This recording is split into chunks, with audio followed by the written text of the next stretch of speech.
Okay, what's up guys, my name is Darkbblue and this is my into-depth video series, showing you my real experience when trying to dive deep into the mechanics of Evil West.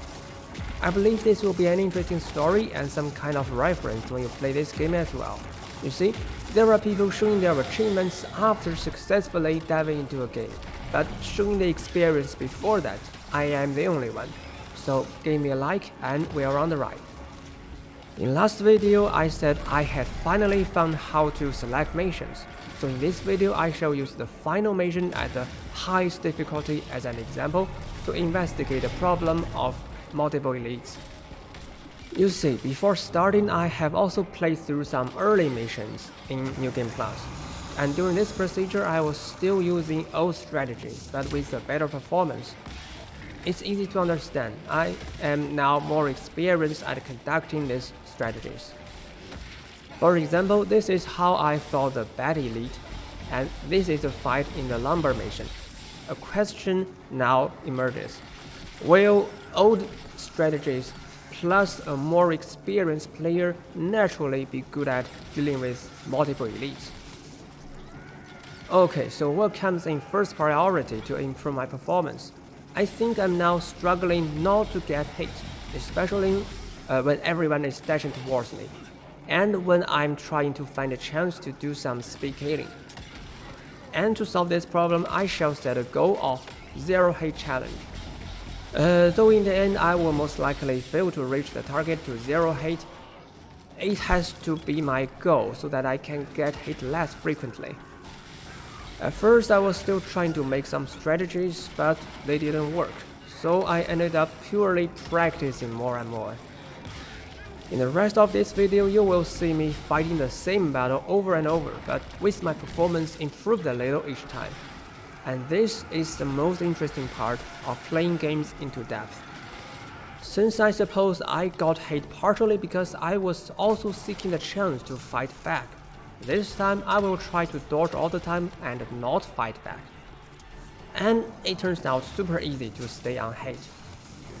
So next I shall add on to that revolver and crossbow. These two weapons are not picky about chance to strike, so well, will it still be easy to stay on hit? The answer is yes. I can always stay in safe distance when firing them. Now the next step will be very critical. This time I will bring speed killing combos back.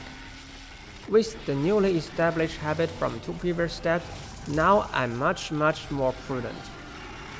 And this time I find it really tricky to pick the right time to strike. Even throwing dynamite, a combo that is very short and quick, requires very good timing to avoid getting hit. More concretely, according to my old strategies, I should use speed killing and alternative combos by turns, or even use different speed killing combos in a chain, but that's too ideal.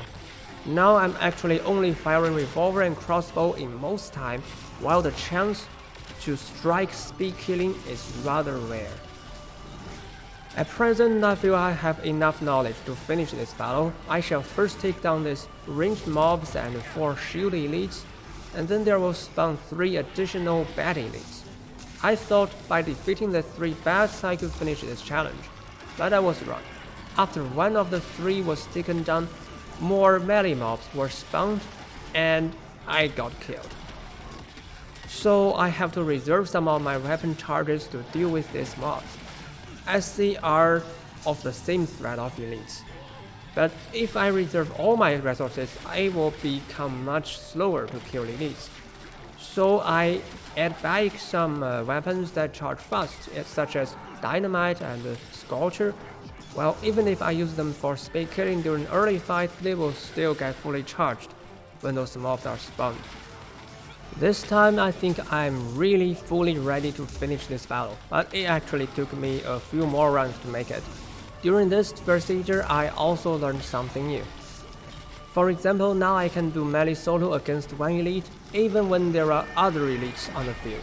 Sometimes Bat uses a great leap to separate itself apart from other elites, and this is a chance. I can do melee for a short time before projectiles force me to retreat. Though short, it is already enough to regenerate some energy for supercharged mode. And I have given up cannonball punching in early attempts as it is too slow and thus dangerous. But suddenly I realized I can notice chances to use it. I don't know how, I just somehow become able to do it. Maybe through abundant practice. The last thing I have learned is how to make use of health pickup. I know I'm doing a zero hate challenge, but come on, it's just too hard and not necessary to truly avoid getting hit. Well, I used to rely heavily on my healing potion, but it regenerates too slowly. And the time I have to wait is my weakness and when I die most. But during the practice, I noticed each time I shoot the weak point of bad elites when they do that charging animation, some health pickups will drop, and they are enough to get large proportion of my health back. I think it was the trick that finally carried me through the fight. Anyway, after so much practice, I finally finished this challenge. You can find the full record here, it should pop up in the top right corner. Now let me conclude what I have learned so far. At first glance of this record, you may think I am just too prudent, using only revolver and crossbow most time. But if looking into it more closely, you will also notice some very aggressive actions when there is a chance. Especially doing melee solo when there are other elites. I never dared to do this before, but now I have confidence to survive such battles. And another question, does current performance have relations with my old strategies? Well, indeed, I'm using some concepts in old strategies such as speed killing combos, but I reached this performance through pure practicing instead of making and trying out strategies. Now I'm proud to say this is what I achieved by playing Evil West into depth. Since I've accomplished my final target, I shall put an end to this story in Evil West and let it be the content of my next video. If you like my story and if you want to join me into depth of games, just like and subscribe. Thanks for watching, see you around.